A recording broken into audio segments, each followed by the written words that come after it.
Greetings from Mount Nelson Missionary Baptist Church. Hope that you're having a wonderful day. Man, the parking lot is covered with snow. It's beautiful. But I hope that you're safe and warm inside and able to enjoy God's wonderful creation. For just a brief moment, I want to encourage you to worship the Lord because of who He is, because of what He's done. You see, Mount Nelson Missionary Baptist Church belongs to God. It is God who planted this church. He used people, but He planted this church, and He has caused us to grow. So just for a brief moment, I want to explain just a little bit about who we are.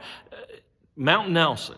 I can't explain Mount because there's no mountains and the land is flat. But Nelson, I can tell you a little bit about. In 1890, there was a small group of ladies that came together. They were having a Bible study, and they were praying and just asking God to lead within their lives.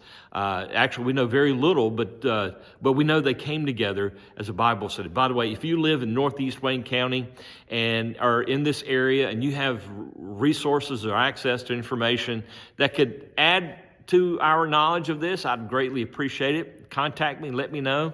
But anyway, those ladies were praying, and God had already formed up a servant, Reverend Charles J. Nelson.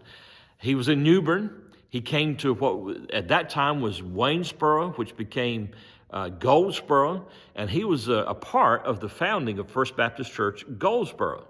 Well, later in his life, He also sent him out to Northeast Wayne County.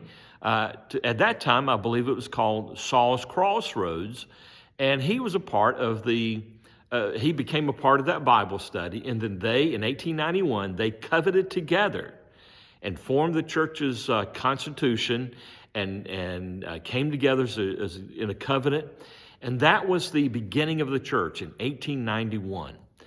They named the church in his honor. He was the first pastor, Reverend Charles J. Nelson, and so that's where part of our name comes from, Mount Nelson. Now, later on, I'll get into some of the other parts of the name, Mount Nelson Missionary Baptist Church, and so I'll get into those later on. But anyway, that explains where the name Nelson came from and how that Bible study became a church plant. Hope that you're having a wonderful day.